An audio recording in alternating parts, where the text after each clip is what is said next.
Continuando con el caso, procedo a dar respuesta a la primera pregunta. ¿Cuáles son los principios del derecho procesal que se han violado en este caso? En el desarrollo del proceso analizado se evidencia la violación de varios principios fundamentales del derecho procesal colombiano, los cuales garantizan la justicia, la equidad y la legalidad de las actuaciones judiciales. A continuación, se presentan los principales principios afectados. En primer lugar está el principio de la imparcialidad judicial, en el segundo lugar encontramos la igualdad de las partes, en el tercer lugar encontramos el debido proceso y derecho a la defensa, cuarto, contradicción y derecho a la prueba, quinto, publicidad. El principio de la imparcialidad judicial, este principio garantiza que el juez actúe sin favoritismo y con independencia. Este principio, consagrado en el artículo 29 de la Constitución Política y desarrollado por la Ley 270 de 1996, en sus artículos 5 y 9 garantiza que toda persona sea juzgada por un juez neutral.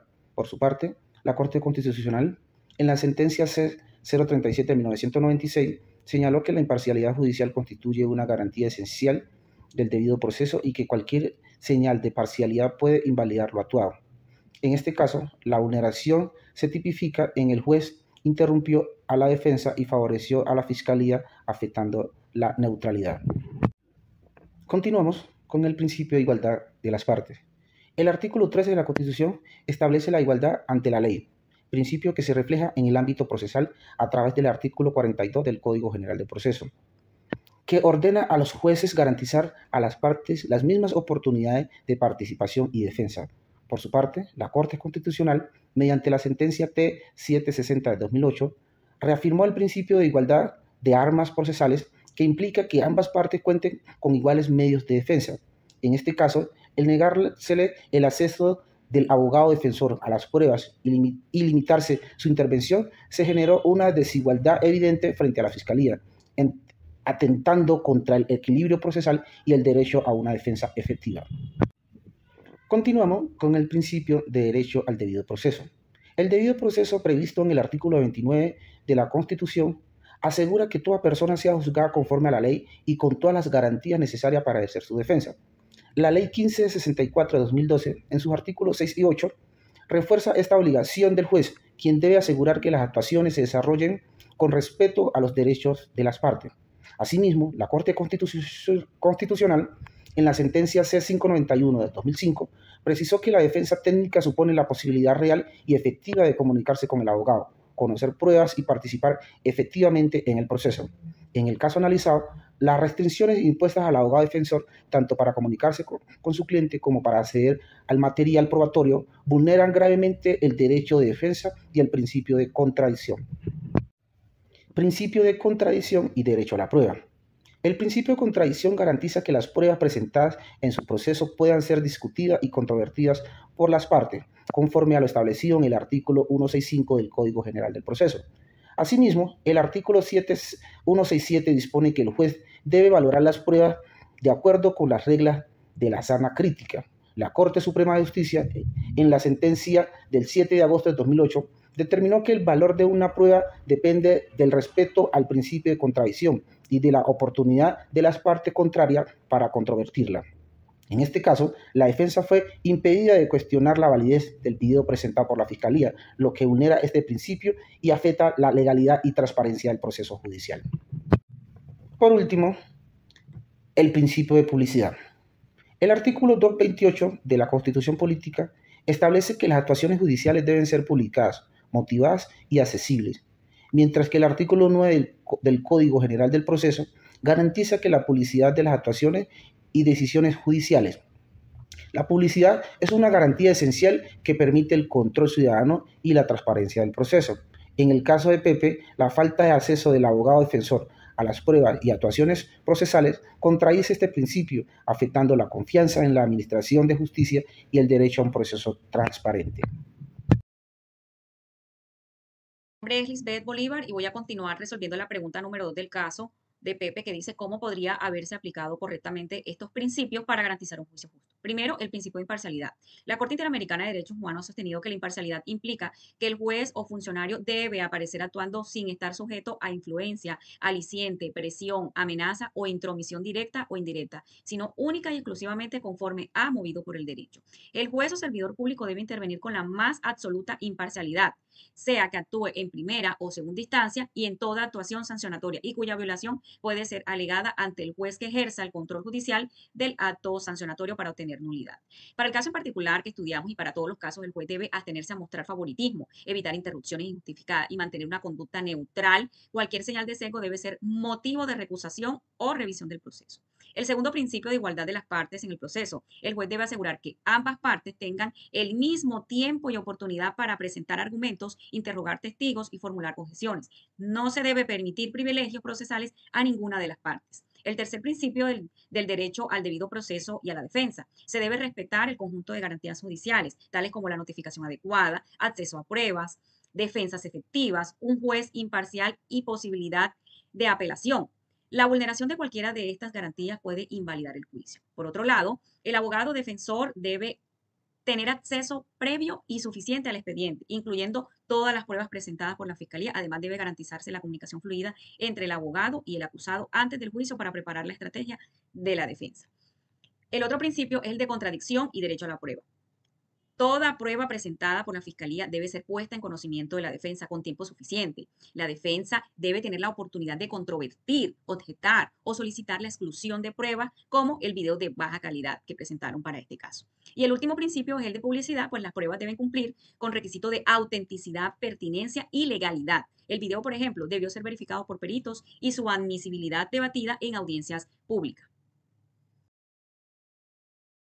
Cordial saludo, mi nombre es María Fernanda Tulande. Voy a hablarles de qué acciones debe tomarse para abordar las irregularidades observadas durante la audiencia respecto al caso de Juan acusado, Laura fiscal, David abogado defensor y María testigo ocular, que evidencian un escenario lamentablemente donde la administración de justicia parece inclinarse peligrosamente hacia la condena, socavando los principios esenciales del debido proceso penal, la presunta comisión de delitos de hurto simple que se ve opacada por una serie de irregularidades procesales que amenazan la validez de cualquier decisión final. Juan enfrenta cargos por hurto simple. Sin embargo, el desarrollo del juicio ha estado marcado por unas inequidades flagrantes. El abogado defensor David ha visto comprometido su rol fundamental, la comunicación efectiva con su cliente y el acceso pleno a la prueba del cargo. Paralelamente, el juez ha manifestado un sesgo claro al favorecer las intervenciones de la fiscal Laura y restringir las de la defensa. La prueba central, un video de seguridad de baja calidad, se ha introducido sin permitir una adecuada impugnación de su autenticidad. Esta situación configura vulneraciones directas a pilares del derecho procesal penal, especialmente el derecho de la defensa del artículo 29 de la Constitución Política y el artículo 8 de Convenciones Americanas sobre los Derechos Humanos, al principio de la igualdad de armas procesales y al principio de la lealtad procesal. Las acciones que se deberían tomar están fundamentadas en el derecho procesal. Para mitigar y superar las irregularidades observadas, se deben implementar acciones inmediatas y estructurales sustentadas en la ley procesal penal colombiana y las jurisprudencias colombianas. Primero, restauración de derecho de defensa y acceso a la prueba. La primera acción debe centrarse en subsanar la denegación de acceso a la evidencia clave y la dificultad de comunicación entre el acusado y su defensor. El juez debe decretar inmediatamente la nulidad parcial de lo actuado a ese momento. Específicamente, en lo referente a la imposibilidad de acceso a la prueba, se debe conceder un plazo perentorio de 48 horas para que David revise exhaustivamente todo el material probatorio, incluyendo el video. El artículo 29 de la Constitución Política consagra que se debe garantizar a todas las personas el derecho a la defensa y al debido proceso. La jurisprudencia de la Corte Constitucional ha sido enfática en que el derecho a la defensa no es solo formal, sino material. No basta con nombrar un defensor, es imperativo que este prueba ejerce su función eficazmente, lo cual incluye conocer y refutar la prueba de su cargo de acuerdo a la sentencia 170 del 2012. La denegación de acceso a la prueba vulnera este derecho de manera flagrante. Segunda acción, corrección del sesgo judicial y la garantía de la igualdad de armas. El comportamiento del juez al favorecer sistemáticamente a la fiscal viola el principio de imparcialidad judicial y a la igualdad de armas. El abogado defensor debe interponer inmediatamente una solicitud de recusación contra el juez por parcialidad manifiesta, alegando las interrupciones injustificadas y la limitación desproporcionada de la objeción de la defensa. Debe ser denegada o mientras se resuelve. Se debe solicitar al juez que, bajo apercibimiento de la nulidad futura, garantice la paridad en concepción de la palabra y la admisión de objeciones. La imparcialidad es la piedra angular del sistema judicial. La igualdad de armas procesales exige que ninguna de las partes tenga ventajas procesales injustificadas sobre la otra, de acuerdo a la sentencia T-295 del 2015. El Código de Procedimiento Penal, la Ley 906 del 2004, busca un equilibrio adversarial. Las restricciones indebidas de los derechos de la defensa por parte del operador judicial constituye una vía de hecho que afecta el núcleo esencial del debido proceso. Tercera, impugnación adecuada de la prueba técnica, de acuerdo al video de la baja calidad. La admisibilidad de la prueba técnica dudosa sin oportunidad de contradicción es una violación directa al derecho de confrontación. David debe solicitar formalmente la exclusión del video o subsidiariamente la suspensión de la audiencia para practicar una pericial independiente sobre la autenticidad, integridad y manipulación del archivo del video. Si el juez insiste en su admisión, David debe dejar constancia expresa de la objeción y solicitar que se valore con extrema cautela, dado su carácter indiciario y la falta de cadena de custodia clara. El principio de la contradicción exige que toda prueba sea conocida. El principio de contradicción exige que toda prueba sea conocida y controvertida por parte de quien perjudica. Respecto a la prueba técnica, la jurisprudencia penal exige que para un elemento sea admisible debe demostrarse su autenticidad y fiabilidad, permitir la introducción de un video de baja calidad sin que el peritaje de validez de su contenido vulnere el principio del debido proceso, consagrado implícitamente en el sistema penal acusatorio, pues la duda razonable genera por la prueba técnica defectuosa debería desencadenarse a favor del acusado. Las acciones correctivas deben ser firmes y dirigidas a establecer el equilibrio procesal. La justicia no puede ser el resultado de un procedimiento sesgado. La nulidad procesal, la recusación del juez y la exclusión de la prueba no controvertida son los mecanismos jurídicos idóneos para asegurar que Juan reciba un juicio justo donde el peso de la prueba recaiga sobre la fiscal y no sobre la débil de su defensa, en estricto apego a la Constitución y al Código de Procedimiento Penal. En este caso, las irregularidades que se presentaron durante el juicio de Juan, también conocido como Pepe, tienen consecuencias legales y éticas que son muy graves y pueden comprometer la validez del proceso, así como la actuación de los funcionarios involucrados. Por un lado, desde el punto de vista legal, se vulneró el derecho fundamental al debido proceso que está estipulado en el artículo 29 de la Constitución Política. También el haberle negado al abogado defensor el acceso a pruebas, el impedir su comunicación con el acusado y el admitir un video sin la posibilidad de contradicción son hechos que pueden generar la nulidad del juicio o la exclusión de pruebas, según lo dispone el Código General de Proceso. Además, tanto el juez como la fiscal podrían enfrentar responsabilidades disciplinarias y hasta penales. El juez por actuar con falta de imparcialidad y la fiscal por negar información esencial a la defensa, lo que podría considerarse una conducta prevaricadora. Estas actuaciones afectan directamente la transparencia y también la confianza que la ciudadanía pueda tener hacia el sistema judicial. También en este caso se vulneran derechos fundamentales como la presunción de inocencia, la libertad personal, pues un juicio injusto puede llevar a una condena sin unos fundamentos probatorios que sean válidos.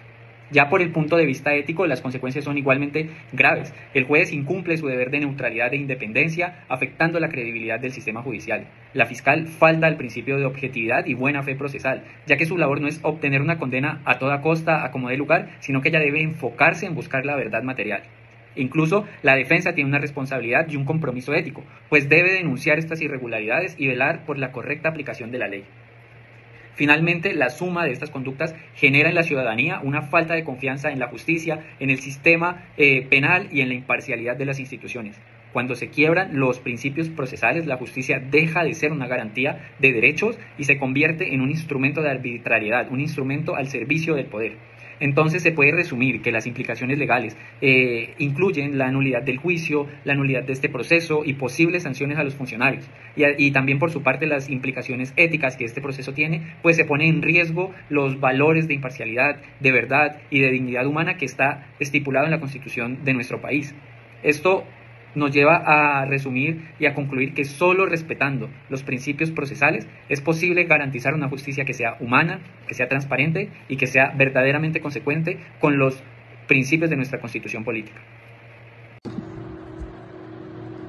Como reflexión final en este caso podemos decir que el derecho procesal en Colombia desde la Constitución del 91 no se convierte en un simple conjunto de reglas o de formalidades, sino que más bien es un verdadero sistema de garantías que busca proteger a la ciudadanía, que busca proteger los derechos sustanciales y equilibrar el poder del Estado frente a cada ciudadano. Entonces, cuando en un proceso se violan principios como la igualdad de armas, la imparcialidad o el derecho a la defensa, el juicio deja de ser un camino hacia la verdad y se convierte más bien en un instrumento para confirmar una verdad que ha sido prefabricada o impuesta. Por eso la jurisprudencia constitucional ha sido clara al afirmar que la forma también es una garantía. Esto significa que respetar el procedimiento no es un formalismo, sino que es la única manera de asegurar decisiones legítimas. Si el proceso se tuerce o si por otro lado se pierde la transparencia o la neutralidad, la sentencia que surja, aunque parezca legal, pierde y carece toda legitimidad democrática y jurídica.